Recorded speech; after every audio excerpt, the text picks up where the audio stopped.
Hi there, and welcome back to the Energy Sector Heroes podcast. My name is Michelle Fraser, and every week I will speak with incredible people who share their lessons, experiences, and stories from their time spent in the energy sector. Hi there, and welcome back again to this week's episode. If you're new to the show, then please take a second to subscribe and even consider sharing the show with just one other person. This week I am joined by Linus Bettermann. Linus is the sales director of GNS. Linus is also a nuclear physicist and an executive as well. Linus, would you like to introduce yourself? Sure, thank you. Maybe I say some words on GNS before where I work, because I realize there are not so many nuclear folks so far on your podcast, and maybe that's just together get a bit of setting the scene. So GNS is a company in Germany. Obviously, it's owned by the German utilities that owns and operated the nuclear power plants here in Germany, and we are a company solely focusing on the nuclear backend. As you said, I'm Vice President Sales and Marketing here at GNS. Almost 14 years with GNS. Started in the cask development. So one of the parts that GNS is doing is actually casks for nuclear waste. Started in the cask development, and I was heading for some time the intermediate level and low level waste cask development. And in 2016, I came into sales. That became the department head of the sales department for all our casks for spent nuclear fuel. And then in 2021, became the director and vice president of all the sales within the GNS.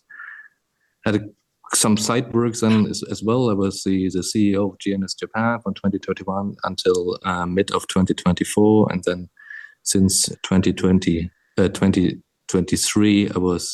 I am still the CEO of WTI, which is a subsidiary of GNS, and is doing all the nuclear engineering, nuclear calculations within our group.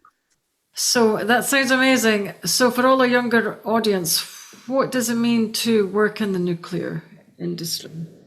To work in the nuclear, well, that might be different in Germany and many other countries, as we are now phasing out in Germany of nuclear. We had already phased out of nuclear, no operating plants anymore here. I think when you consider working in nuclear somewhere in the world, it's one of the most and fastest growing businesses that you can imagine. So in almost every European country, you have new build projects going on along the way.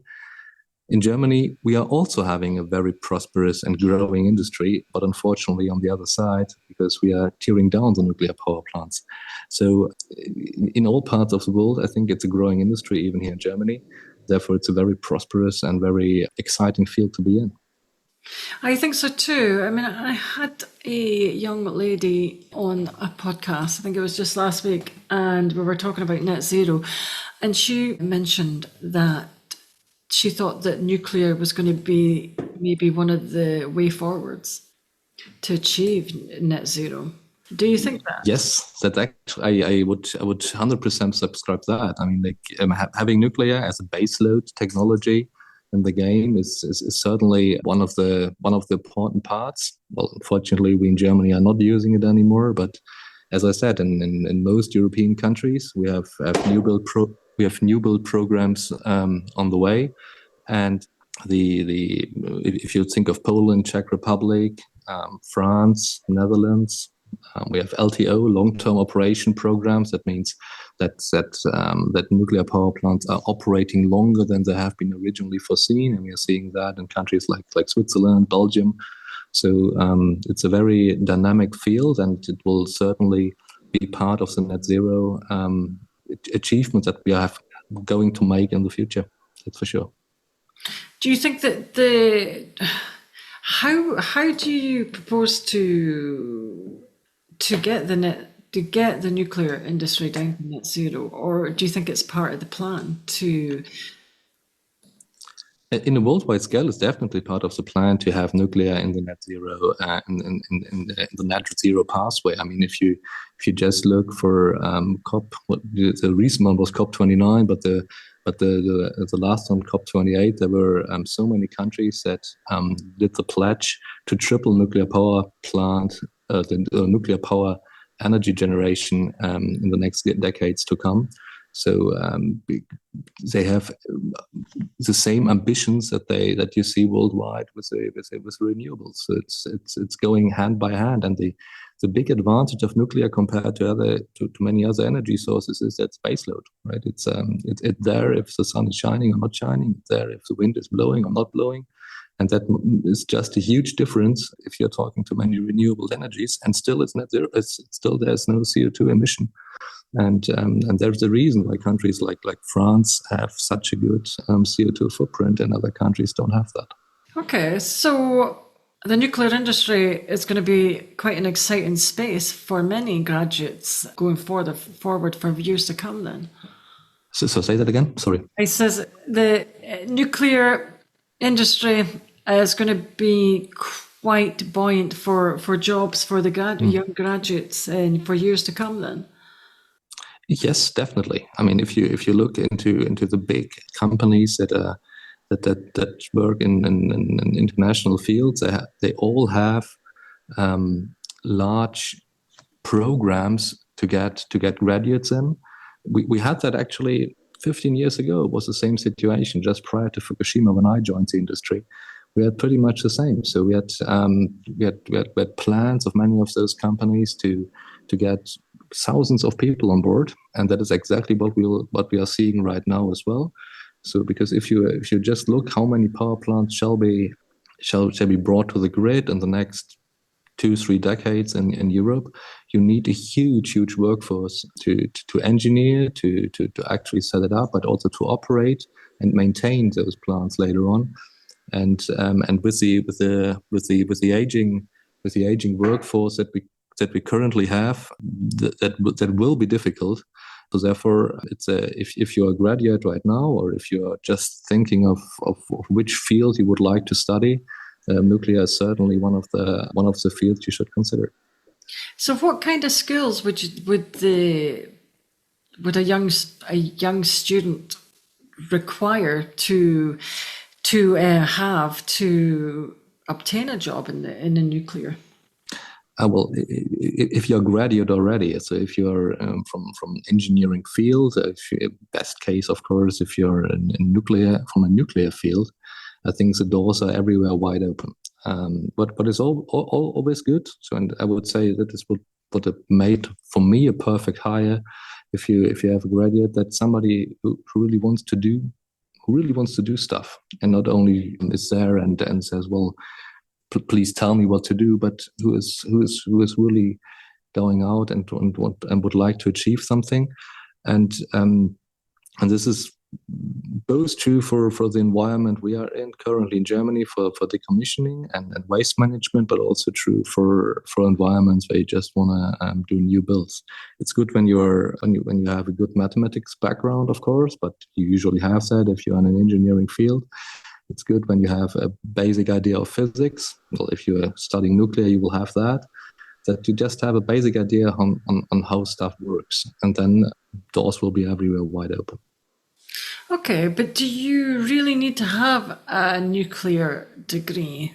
Could you not come out? Oh, no, you do not have. Well, as I said, that would be the ideal case. I think it's we have many people certainly already now, and we'll have that in future as well, that come from various engineering parts, so to say. It's if you are working in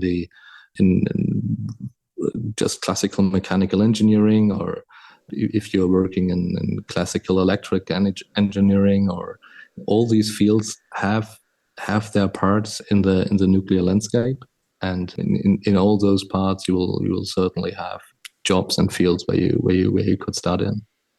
That sounds amazing as well, though. So, what challenges do you see in the nuclear industry just now? Well, one of the biggest challenges is actually to get people on board, and that again, that was the same like we had 15 years ago when we had the so-called first nuclear renaissance, and many people are now calling it the second nuclear renaissance where we are currently in. And it's incredibly hard to get on all sides, not only on the industry side, on utility sides, but also on regulatory sides, because it is a huge part in nuclear is also regulatory, the regulatory industry, so to say. All parts need to get people on board, And things is that in most of the cases, nuclear things take a very, very long time.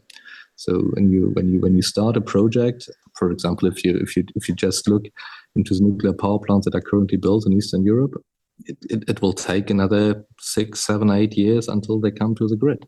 So it takes a long time, and to get people on board at the right point in time, that is certainly a challenge for the entire industry, but also for regulatory bodies and others. Why do you think it is quite to get a lot of people on board to work in the nuclear industry? Because I thought because it was quite an exciting longer term work, I thought that a lot of people would be attracted to that. Well, I'm in Germany right now, so maybe it's a bit different in many other countries. In Germany, it's certainly very hard to get people into the nuclear industry right now, because we are not having these huge new build programs, and we do not have the excitement story to say, well, you can build up a new nuclear power plant and then can operate it for the next 80 years to come. So for us, it's really to have a story to tell people, well, we are not solely focused on Germany, but we will work outside as well.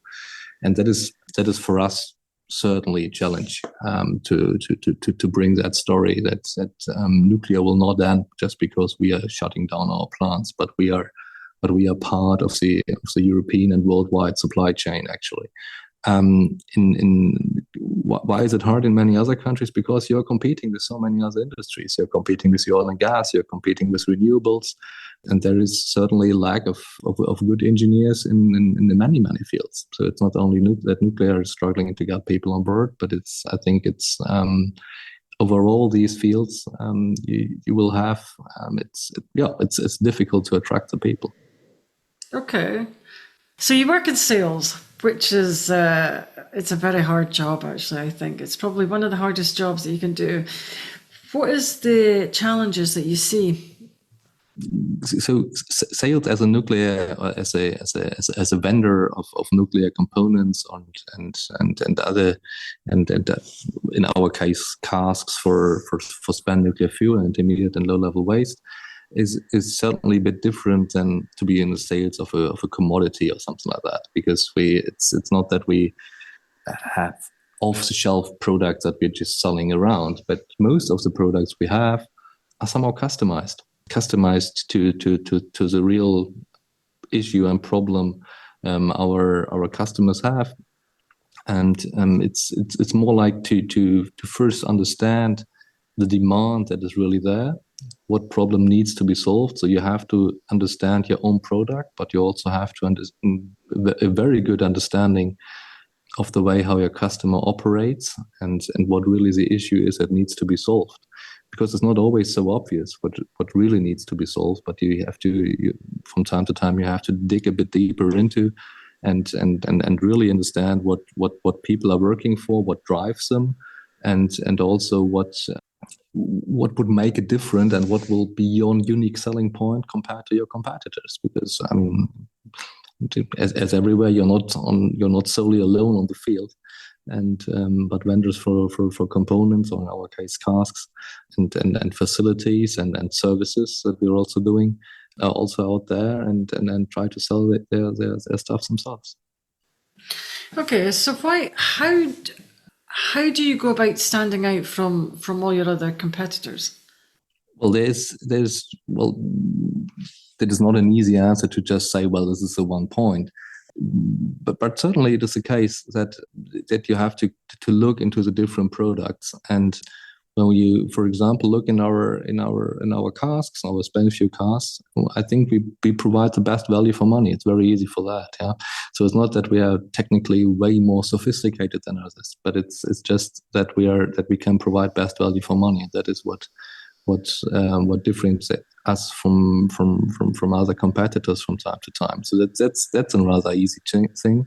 At the facilities, for example, where we sell the facilities for waste treatment and of different nuclear waste streams, it's more that we really understand what the customer needs.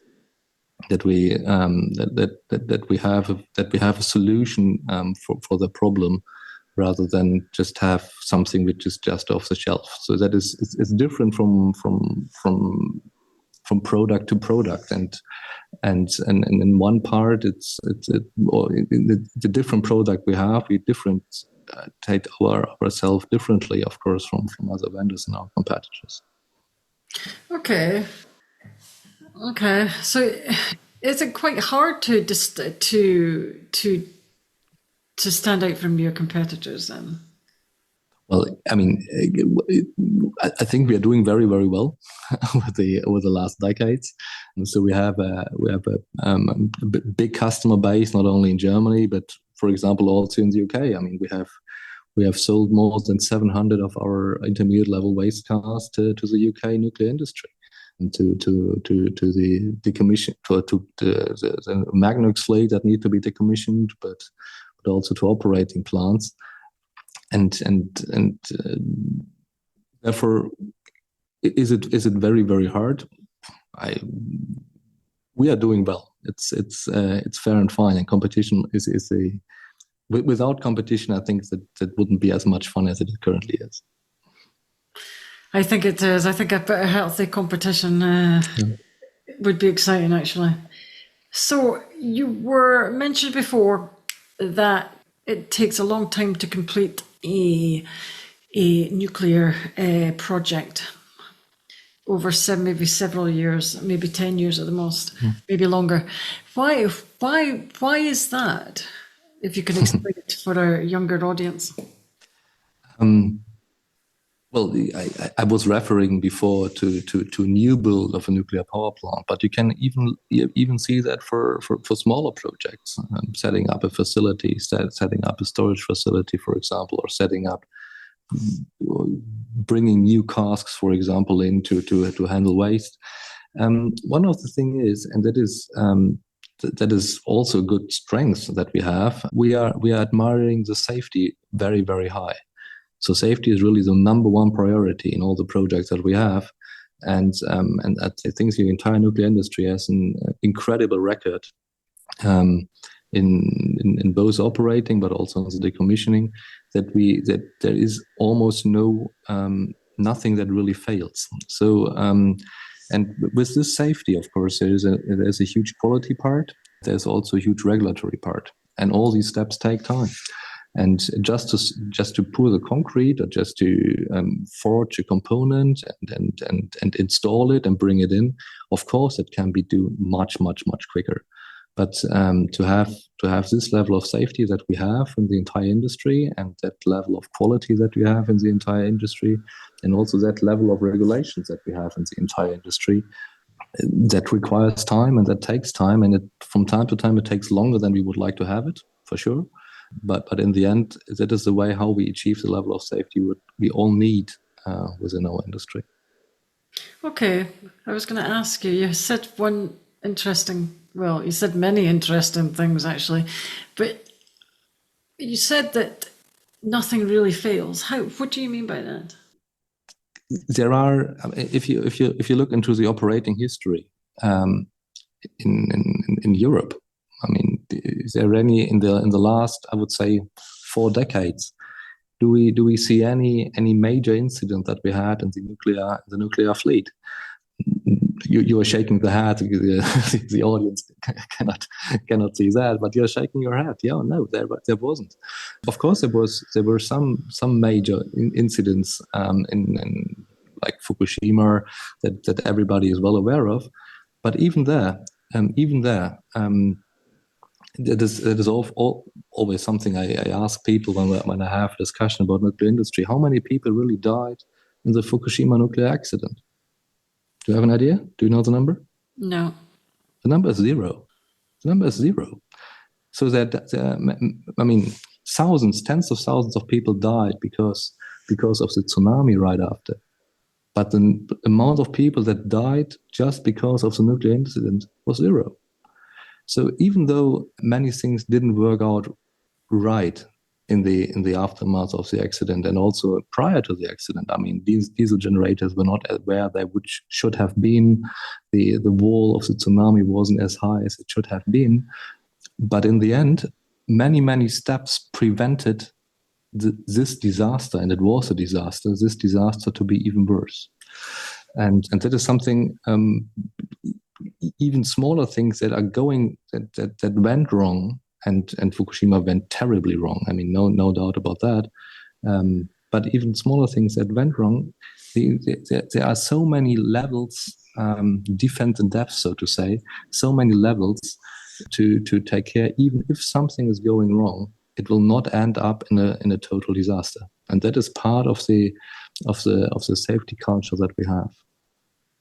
I was going to ask you something actually, which is probably quite controversial. Do you think that the nuclear industry, therefore, is safer than our counterparts in the oil industry? If you have, I think I'm not the right one to comment on the oil industry, because I very honestly, all I know is from newspapers and media. So it's I wouldn't be the right one to answer that question. If you and what would be the measure, how to measure that? I mean, would it be how many injuries do you have per megawatt hour generated? I don't know, but what would be the measure to do that? So I'm certainly not the right one to answer that question.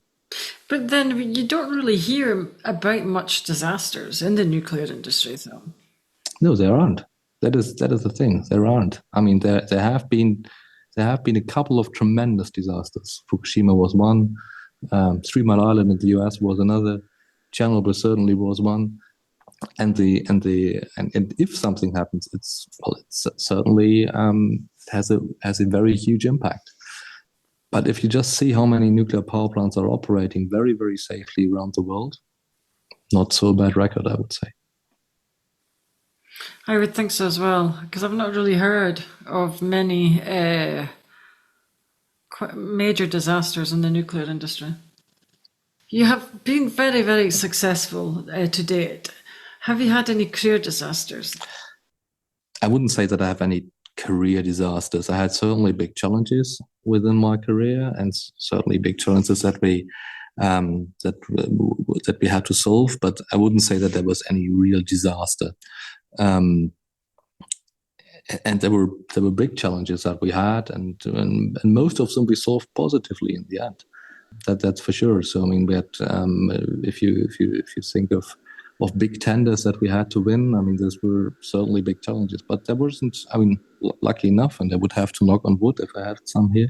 There weren't any real disasters so far.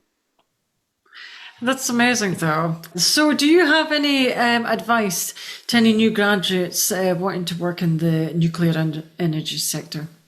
If you're a graduate and you start in the industry, I think it's always good to have a mentor.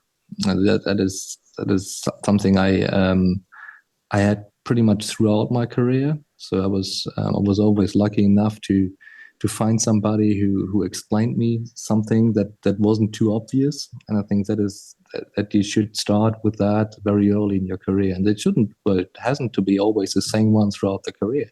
So it can change when you change fields, or when you do certain steps in your career, that might change. But it's always good to have somebody who is certainly more senior than yourself, and who has certainly more experience in some parts than yourself, that you can openly talk to, and it's always good to have somebody like that. And when you start somewhere in the industry, that would be my number one advice. Try to get somebody like that.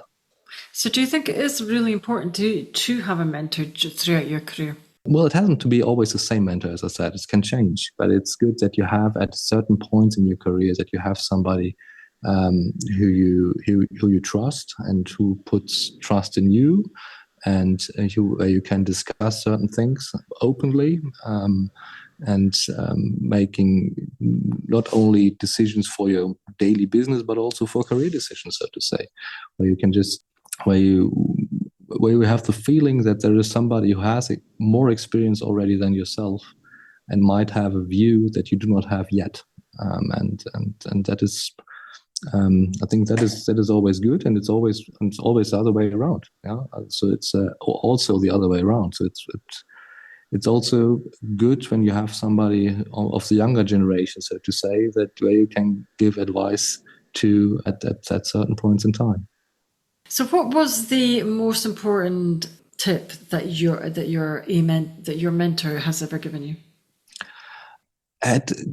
The most important tip, I wouldn't say that is the most important tip, but at certain points it's good to just not say yes or no at that point in time when you get asked a question for your next career steps, but to stay calm and think about it a bit, because it's if you think of a railway field where you have all these different ways where you can go to, at a certain point you can change track, and then you will go in this direction for many months or maybe even years to come, and there might be not a point where you can switch tracks once again.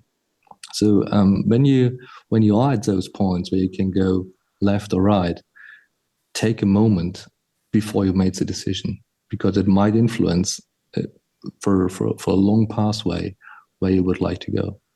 And that was something what I discussed with one of those people that I would call mentor very, very early in my career. And not just to say, yes, so that's a great idea, just go for it. So it's then the track where you're on.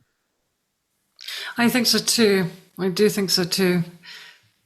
So do you think it is important to take a moment before you consider taking a new opportunity? Well, it's good when you are clear with yourself that you really would like to do that. So if you are in doubt, talk to somebody and not just say while you are sitting at the table, oh, yeah, that's great, let's go for it. If you're in doubt, I mean, nobody will reject you when you say, oh, let me take 24, 40, 48 hours, sleep about it, and then let's discuss tomorrow again. To sleep on it, I think it's a very good advice, actually.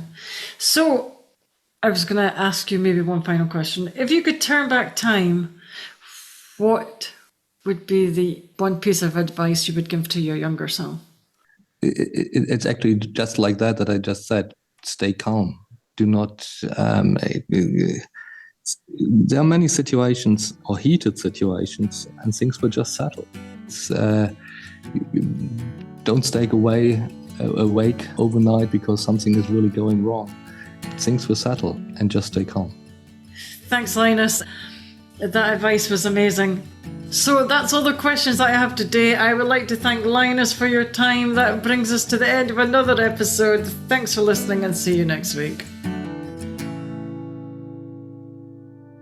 That brings us to the end of another episode. Thanks for listening. If you enjoyed the show, I'd like to gently encourage you to leave a 5-star rating wherever you listen to podcasts and share the show with another person. You can also follow me on LinkedIn or via my website, www.michellefraserconsultancy.com. Thanks again for listening and see you next week.